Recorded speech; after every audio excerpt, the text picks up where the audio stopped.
भूलने वाली सारी बातें याद है, इसीलिए ज़िंदगी में विवाद है। नमस्ते फ्रेंड्स, मैं गीता राजपुरा आज आपके लिए लाई हूँ गौतम बुद्ध और उनके दो भिक्षुओं की कहानी, जो गौतम बुद्ध के साथ मठ में रहते थे।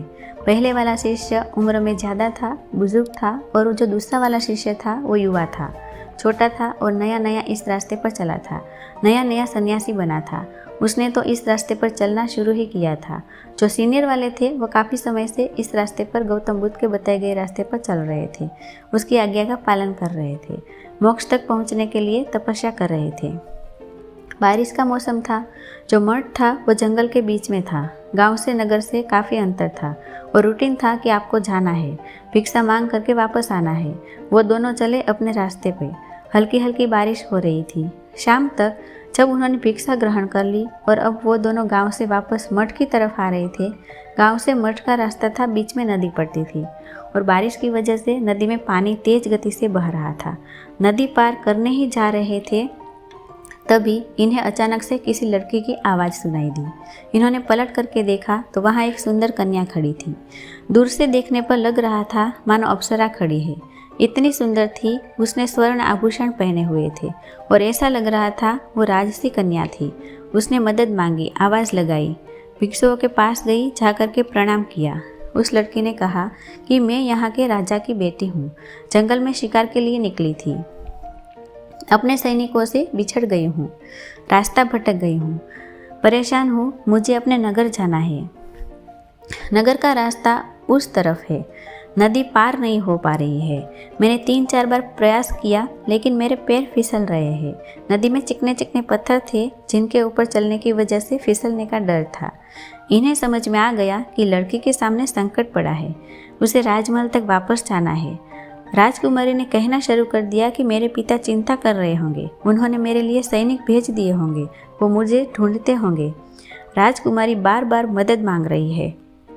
अब दोनों बौद्ध भिक्षुओं के सामने संकट पड़ा था, क्योंकि गौतम बुद्ध ने आदेश दिया था कि किसी भी नारी को स्पर्श नहीं करना, छूना नहीं। अब इस लड़की को रास्ता पार कराए तो कैसे कराए। पहला जो बुजुर्ग शिष्य था वो सोच ही रहा था कि इस राजकुमारी को नदी पार कराए कैसे। तभी जो दूसरा नया शिष्य था उसने इस राजकुमारी को कंधे पे बिठाया और नदी पार कराने लगा। थोड़े ही समय में उसने लड़की को नदी पार करा दी, लड़की को उस किनारे पर छोड़ दिया। लड़की अपने रास्ते नगर की ओर चली गई। पीछे पीछे बुजुर्ग शिष्य थे वो भी आ गए। दोनों शिष्य चुपचाप शांत मन से चलने लगे मठ की तरफ। लेकिन दूसरा जो शिष्य था चुपचाप शांत मन से चल रहा था और जो पहला जो बुजुर्ग शिष्य था उसके मन में शांति नहीं थी। उसे दूसरे शिष्य पर गुस्सा आ रहा था, युवा भिक्षुक पर। आज तक जिस रास्ते पर हम चल रहे थे वो सारी माँ इसने भंग कर दी। दूरी बना के चल रहे थे, बार बार पलट करके गुस्से में दूसरे वाले शिष्य पर देख रहे थे। मठ तक पहुँच गए। संध्या का समय हो चुका था। हाथ मुँह धोकर भोजन करने के लिए बैठे। बुजुर्ग शिष्य ने क्रोध में भोजन भी कर लिया और मन ही मन सोच रहे थे कि भगवान बुद्ध के पास जाकर इसकी शिकायत करूंगा। सारी तपस्या इस युवा शिष्य ने भंग कर दी, इससे संयम में नहीं रहा जाता। बुजुर्ग शिष्य बुद्ध के पास गए, शिकायत करने लगे। बाकी के जो भिक्षु थे वहाँ इकट्ठा हो गए। भगवान बुद्ध ने कहा, बुलाइए। युवा भिक्षु को बुलाया गया। उससे पूछा गया कि ये जो कह रहे हैं क्या वो सच है? क्या आपने शाम में किसी नारी को अपने कंधे पर बिठा करके नदी की दूसरी तरफ छोड़ा? क्या ऐसा हुआ है कि आपने किसी नारी को स्पर्श किया? वो जो युवा भिक्षु था उसने याद करते हुए कहा कि कौन सी नारी? हाँ, याद आया। शाम को मैंने एक नारी को अपने कंधे पर बिठा के नदी पार करवाई थी, लेकिन उसे नदी के दूसरे किनारे पर छोड़कर अब मैं मठ में आ चुका हूँ।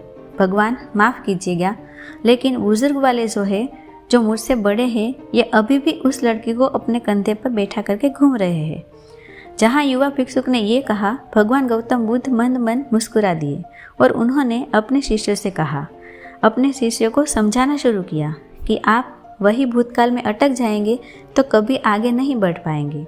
हमारे दोनों शिष्यों के सामने संकट पड़ा था, चुनौती पड़ी थी, लेकिन जो युवा भिक्षु है इन्होंने अपनी जिम्मेदारी भी निभाई, किसी की मदद करनी चाहिए थी और गरिमा का भी ख्याल रखा। उस लड़की को दूसरे किनारे छोड़ने के बाद वो घटना भूल चुके हैं। भूल गए हैं कि किसी नारी को उन्होंने छुआ था। इनके मस्तिष्क में भी अब वो स्पर्श नहीं है। और जो बुजुर्ग शिष्य है जिन्होंने नारी को छुआ तक नहीं, दूर से सारी घटना देख रहे थे, वो अब भी उस नारी को अपने कंधे पे रख के चल रहे हैं। कहानी छोटी है लेकिन हमें सिखाती है कि पास्ट से कैसे बाहर निकला जाए। बहुत सारे लोग पुरानी बातों को याद कर कर के परेशान हो जाते हैं और उसी की वजह से अपनी ज़िंदगी में अपने सुख को आधा कर लेते हैं। खुश होना ही नहीं चाहते क्योंकि हम पुरानी बातों में उलझे हुए हैं। पास्ट से बाहर निकलिए, भूल जाइए सब बातें जो पास्ट में हुई है, माफ़ कर दीजिए सबको। एक लाइन मैंने पढ़ी थी, किसी की गलती माफ़ करने से ज़्यादा अच्छा है कि हम उसकी गलती ही भूल जाए। अगर आप भूलने वाली बातों को याद करते रहेंगे तो ज़िंदगी बर्बाद होती चली जाएगी। पास्ट से बाहर निकलिए, आज में जीना शुरू कीजिए और कल की तैयारी करना शुरू कीजिए। जीना इसी का नाम है। Thanks for watching my video.